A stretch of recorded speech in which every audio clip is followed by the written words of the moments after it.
Hello. Oh, hello. This is Geeks Assembled Audio Heads, Radio Heads.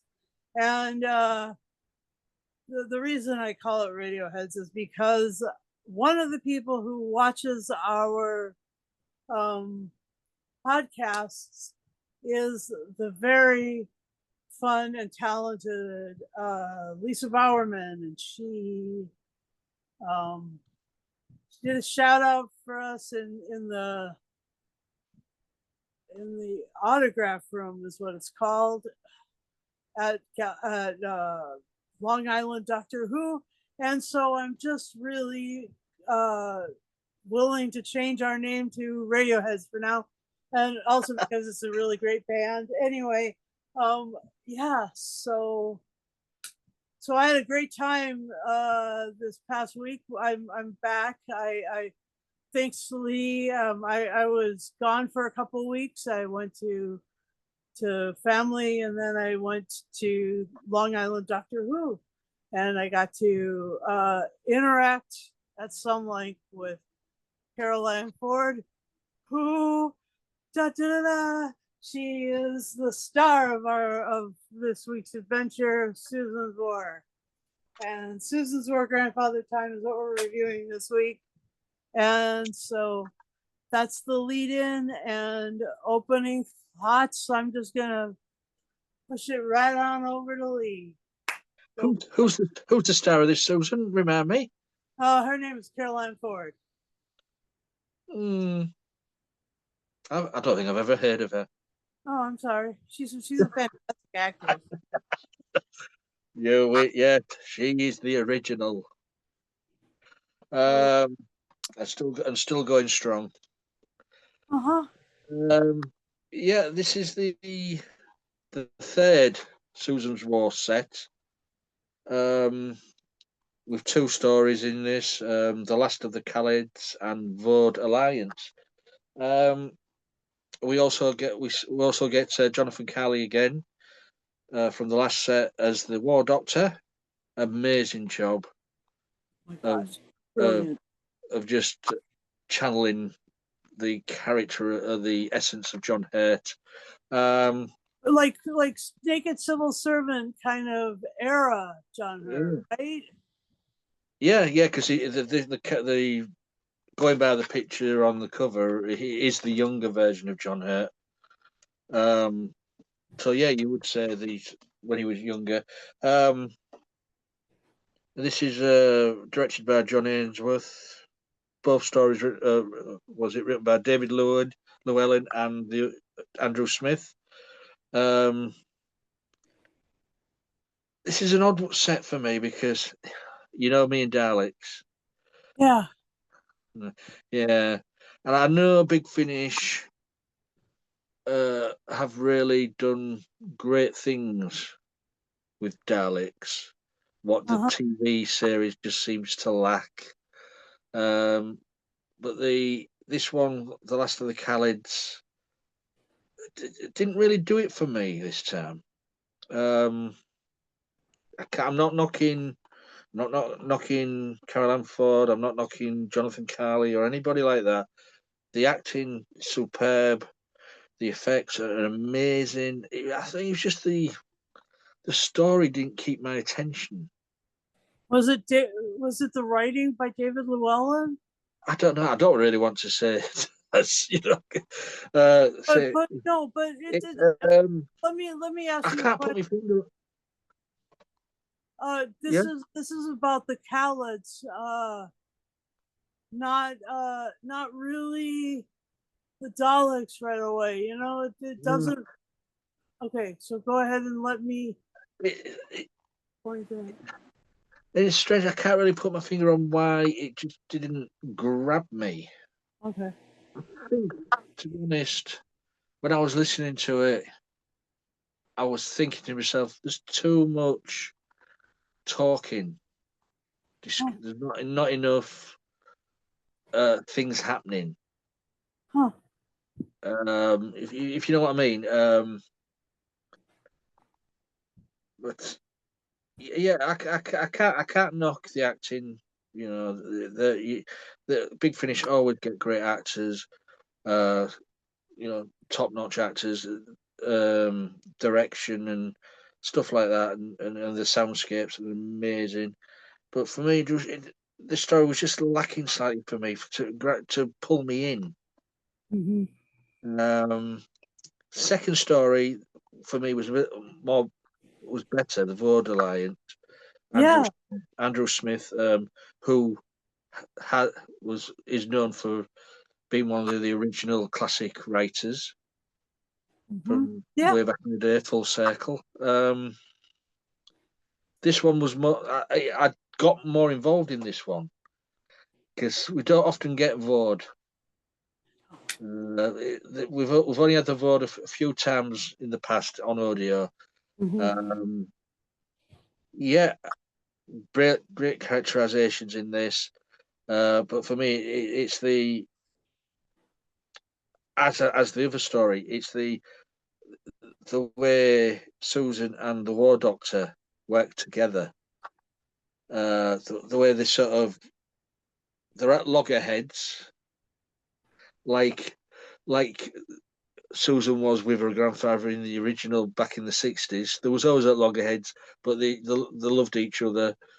It was grandfather and granddaughter, and it was the same sort of rapport. In this, I mean, okay, Susan's older. Susan, the Doctor's older, but is younger. Confusing. Time Lord physiology. But yeah, it's the way those two characters for me in both stories work so well together. And I just more Voord, please. Yeah. A very underrated Doctor Who creature. More Voord. But yeah, I preferred the second story to the first one because, as you know, I'm not a big lover of Daleks, but Big Finish have really done wonders with the Daleks in the past. But just this story just didn't pull me in. So I'm sorry to say that, but so that may affect my scoring later on. But I'm not going to go low like sometimes I do. Over to you, Susan. All right. Well, yeah, the first story was they're in a pocket universe, okay? So pocket universe stories can either be really full of action, like I guess Warrior Gate, and some of the space ones. And or like that one that was the 11th Doctor's Pocket Universe, where it's sort of spooky, it turns into a ghost story. And but the action, I mean, that's true. There was quite a little bit of discussion because there were a lot of things going on, and that's, I guess, that's what's kind of starting to happen a little bit with the Time War. Is that because the shit that goes on in a Time War is shit that you got people from experiences from the future that are going to happen, that are looping back around, that are the time is fractured or whatever. And then they have decided that the Daleks have decided that, or the Kaleds have decided that they're not going to go down the route of becoming Daleks. They're going to stay bipedal. They're going to stay sort of humanoid, if you will, coming from an Earth-centric position. That's what their decision was. But yet they had a mechanic who was creating all these. Oh, the engineer, yeah. Who was creating all these Daleks without Khaled I mean, that offspring, without the little yeah, I mean guy in him. that character was that character was sort of a replacement for Davros, wasn't he? Oh, just yeah, definitely. Yeah. And then there was that, but the aspect of that that they that these Daleks needed to become sort of servants to the Kaleds instead of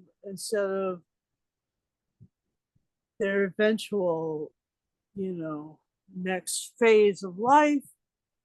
I guess that was the big, that was the broken timeline, and um, they had to resolve that some way, and that required a lot of talking. That's all I have to say about that. And Mm-hmm. I know that it doesn't really change anything because Llewellyn wrote it the way that he needed to do all that discussion. And also in that one, the um, the pocket universe was kind of going away, and so that's always like, oh, I guess they're not going to be there anymore. And so yeah, so they were going to save everybody or whatever. Yeah, And you see that for me, with the story up to that, and then at the end of it, you find out none of them are going to become Daleks because they're not going to be there. right, I mean, I'm thinking a bit of a whimper instead of a bang, isn't it? yeah, and but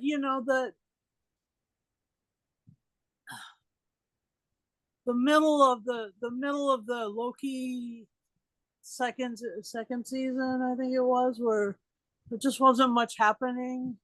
Mm, A lot of discussion about what was going to have to happen eventually. I mean, yeah. that's really what the Last of the Kaleds was like to me. It was just kind of that. It was just kind of that discussion, and unfortunately, none of them survived. So there Mm, just aren't there isn't even one real Khaled in the regular end space, and so that sucks. That sucks a lot. Okay, and then the second part of this was the Voord story, and the way it was described in this story, the Voord are sort of like Mandalorians. They have a choice, and then they put on the helmet, and they never take it off again. I mean, they're basically Doctor Who Mandalorians, and they have this battle with what turns out to be the Daleks, and the Daleks are actually trying this really trippy thing, turning their reality into Swiss cheese in order to drive the planet.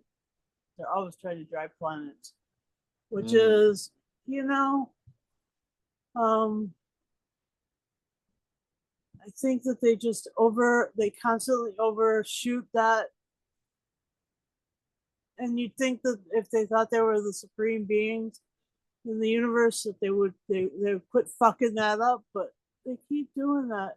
There I go swearing again, but that's what they They'll do. never, they'll never learn, just like Susan. They'll never learn, just like me. And yeah, and but okay, the first one, Susan is responding to these guys going, you know, compassionate with like the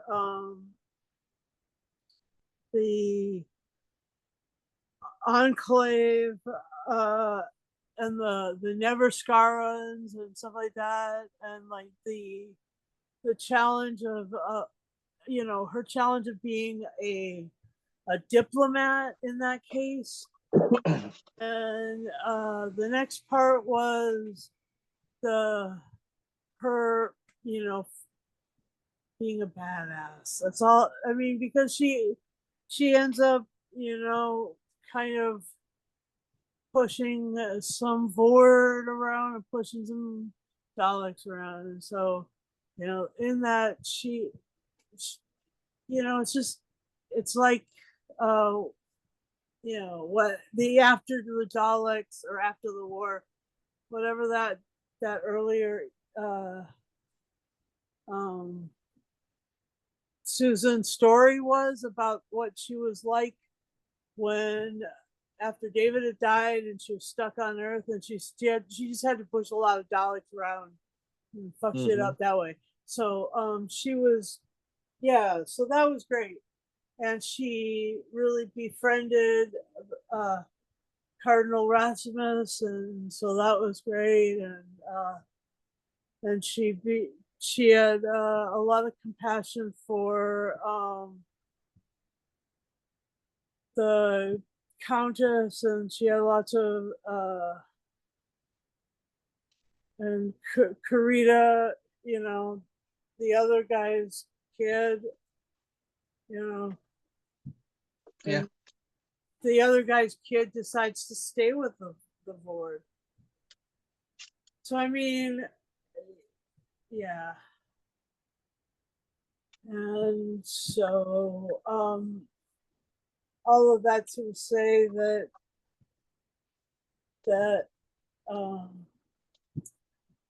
kind of once you take the Voord vow, I guess you're stuck in that thing always, and you begin to lose yourself. See, that's the difference between the Mandalorian experience and the Voord experience. The Voord experience is that you'll forget your past, and I didn't know that, and so that gives me a lot. I'm going to watch the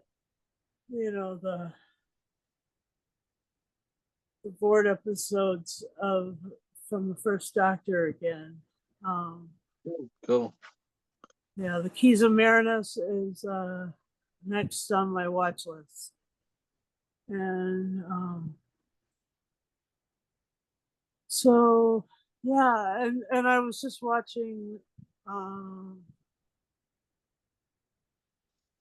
I was just watching the idea that the Voord needed acid liquid, that was part of their environment. I was watching for that and they didn't have that, so I don't know if that's real. That was part of what I was remembering from the Keys of Marinus, is that they had like acid rain and an acid sea. Yeah. And how how different their actual environment was, but yet Susan and the Doctor. Oh, and on the first one, that the on the first episode, that the what you call it, the Kaled dome wasn't like a metal dome like it was in the Genesis of the Daleks with the Fourth Doctor. It was like the cathedral dome by Filippo Brunelleschi. Yeah. And I had to look that up. I never even heard of that. And so I looked up images of that and how sort of elegant it is. And it's quite elegant. And it's the fact that they had such style. Aw, I'm sad that the Kaleds died again. Damn it. Okay, anyway. So, okay, Doctor Who. You just can't keep a good, yeah, or whatever. They would have turned evil, and then they would have become Daleks. But they had a pretty dome. Oh my gosh. Okay, so back over to you, Lee. What are your moments and stuff? As I say, I just like the way that you learn more about the Voords in the second story. And for me, it's the way the War Doctor and Susan work together on audio. I've said it before, and I'll say it again. I am getting a bit tired of the Time War because it just seems to be going on and on. Um, different release, box sets. It's the Time War this, the Time War that. I think, oh, come on, move on about, just that's a thing of the past now. The Time War finished years ago. Let's move on with different threats, and because there's only so many creatures you can use in the Time War. It's Daleks, Sontarans, and I think the Cybermen as well. That's it, because all the other were involved. So you get, for me personally, you get fed up with the rotating villain thing on these audios. So, but I'm not knocking the writing. It's just that I think Big Finish has done the Time War to death. Okay. It was good while it lasted for me, but come on, Big Finish, move on. Because we're getting I think another box set from the Eighth Doctor with Time War again. Another one. Just move on. Yeah, I just enjoyed the way Susan is written, and it's like Carol Ann's never been away. She just puts them shoes on, and she's Susan again. Good acting, good actress. That's all I can say. Yep. 100% agree with that. So, She is, the way she plays Susan is very alien. She's very different. I know she wanted to ride horses and do all the super athletic things. I mean, and in Big Finish, she can do those things, but she had done a lot of training to do a lot of really super athletic things, and so I kind of wish that she would have gotten sort of an Avenger or a Bond girl kind of role after yeah, because that would have used up all of her talents. But I liked her. The reason that besides the name is because how utterly alien she felt. All these people were whispering about her in the hallway, in the classroom, and in that one moment you got the feeling that she was above it all, and she knew that these humans that she was around couldn't put her identity on her, that she had her own identity which was different, and that was very Spock. I mean, it was pre-Spock. Yeah, it was. Yeah. I mean, she was surrounded by humans in that school environment, and when they were, a little cruel or whatever, she was just like 45 degrees away from them, in terms of reality. So just wasn't their treatment of her didn't affect her that strongly. And I mean, for me, it would have devastated me. I'd have gone home and cried myself to sleep at night. And I know that the cruelty of young people really affected me in a whole hell of a big way. And that's why Spock and Susan really were, the reason that I love science fiction, because there were these people who were surrounded by humans who just didn't give a rat's ass what they were saying. They were cool enough and weird enough to be just themselves. And eventually I learned how to do that. Oh, cool. I mean, I feel like I'm almost there. I'm almost that weird now. Thank goodness. It took me a long time, but I'm almost there. Cool. And I love the fact that you're wearing the Mandalorian shirt, because it was written in my notes to reference the Voord as the Doctor Who Mandalorians, because of the whole vow and the putting on of the helmet and then the changing of the life. I just thought that was kind of kismet. It was very interesting how that all fit together. And I'm about to say 23, but that's about a different podcast that we've done. Yeah. But yeah, that's the way it goes these days, is all these things kind of line up. And so there you go. And would you like to go into final say and score, Lee? Yeah. Or Yeah, I will do. Yeah, great. As I said, great acting. Soundscape amazing. It's just the first story, as I said, it was just lacking something for me. Second story, loved it. So I'm I'm gonna give this 8.5. See, I'm gonna go that low. 8.5. What shall we say?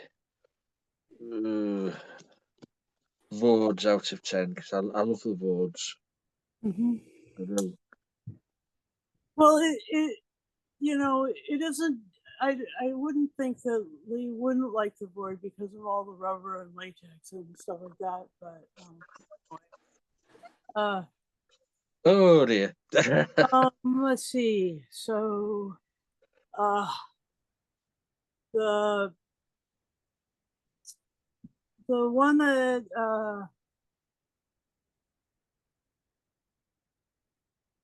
this one, it's really good that Susan gets to be a badass, and she gets to be a diplomat, and she gets to be all these things.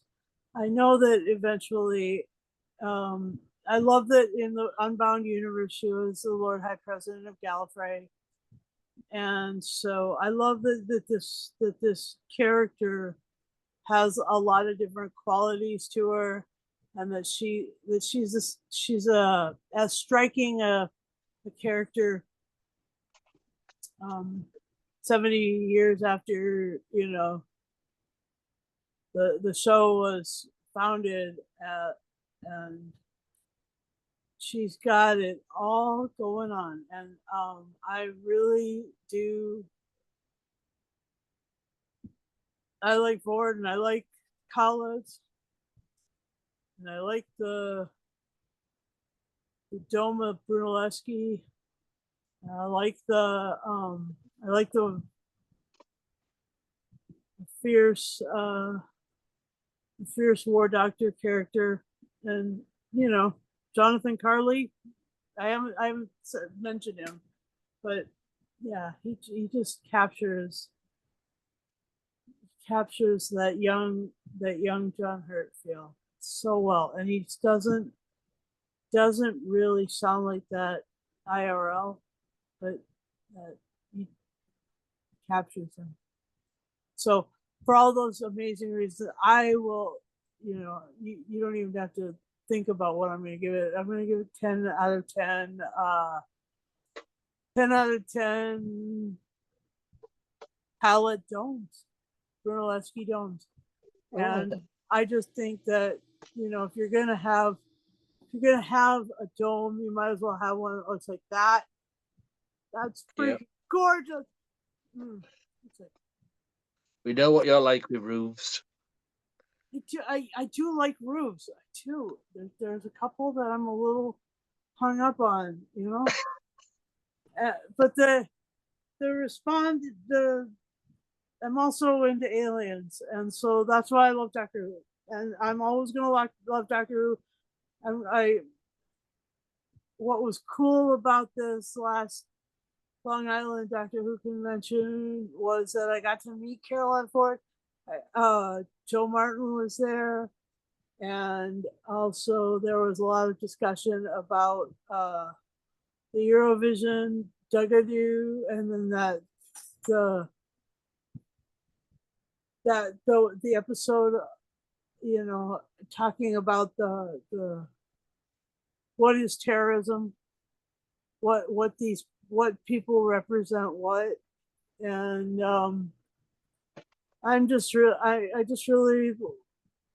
I know that there's people in power around the world right now who just are really cruel people, just so freaking cruel. And I just hope I never see the Doctor being super cruel again, even to a terrorist, you know.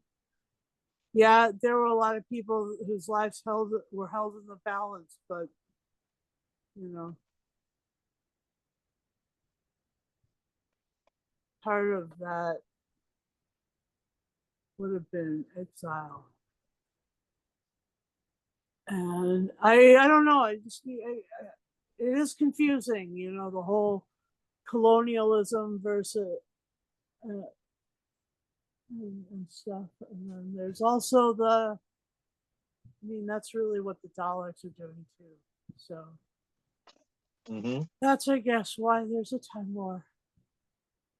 And I don't know. Maybe Lee's right. Maybe it's time to end it, but whatever. See what they do. Yeah. I will enjoy it, whatever it is. Thanks for watching. Keep watching. Hit the bell notification after you subscribe to our channel. Definitely hit the red and then the bell, and then you'll get notified every time we put another one of these podcasts out. People watch our podcast. I gotta tell you, I heard our friend Lisa watches our podcast, and so that's very cool. She knew our names, by faces. I was like, oh, why do you watch us? That doesn't make any sense. But you guys do, so that's good. She's a fool. She's a fool. That's what.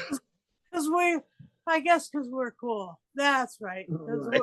No, you're trying, but and then the other thing is, I want you guys to join us and let Lee know, and comment below. Share this widely. Like the video, dislike the video. Comment that you hate us. Comment that you like us.